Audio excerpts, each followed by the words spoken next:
Oke, selamat pagi. Jika kata definisi dapat kita pahami sebagai sebuah bentuk rumusan mengenai konsep, mengenai batasan, mengenai sebuah ruang lingkup dari pembicaraan akan suatu hal, maka bagaimana dengan desain komunikasi visual? Kira-kira apa sih definisi dari DKV?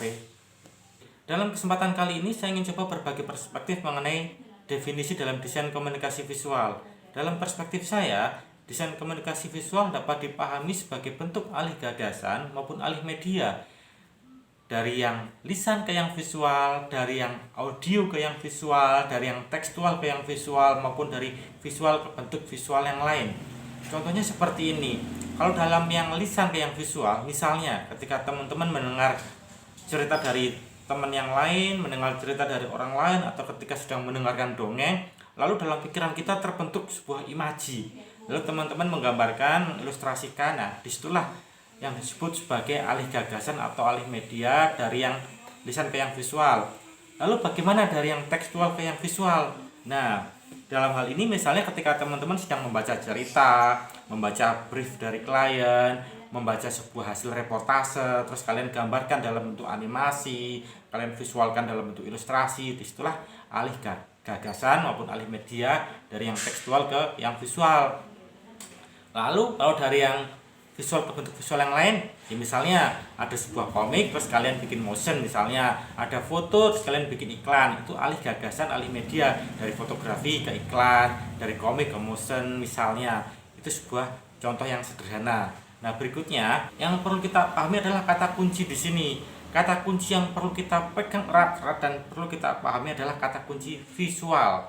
Visual menjadi sebuah hal yang kemudian diberdayakan dalam desain komunikasi visual.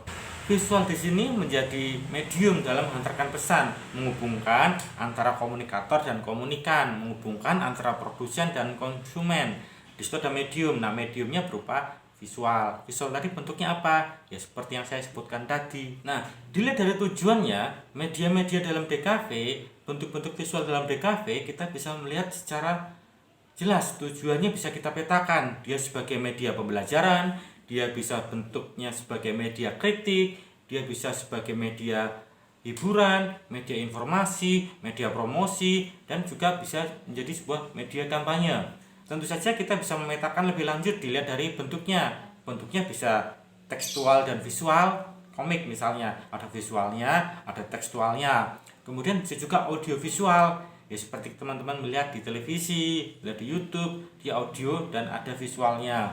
Yang terakhir, dia juga bisa berbentuk visual, audio tekstual visual. Film ada tekstualnya kan, kadang-kadang ada unsur audionya, ada unsur visualnya. Nah, kurang lebih 3 hal penting ini dalam desain komunikasi visual perlu kita pahami betul.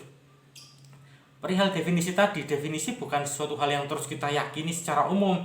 Ketika saya memiliki perspektif A misalnya sebagai definisi yang saya sebutkan tadi, bukan berarti itu sebuah kebenaran yang harus teman-teman ikuti. Justru definisi itu adalah sebagai modal perbincangan awal agar terus berkembang.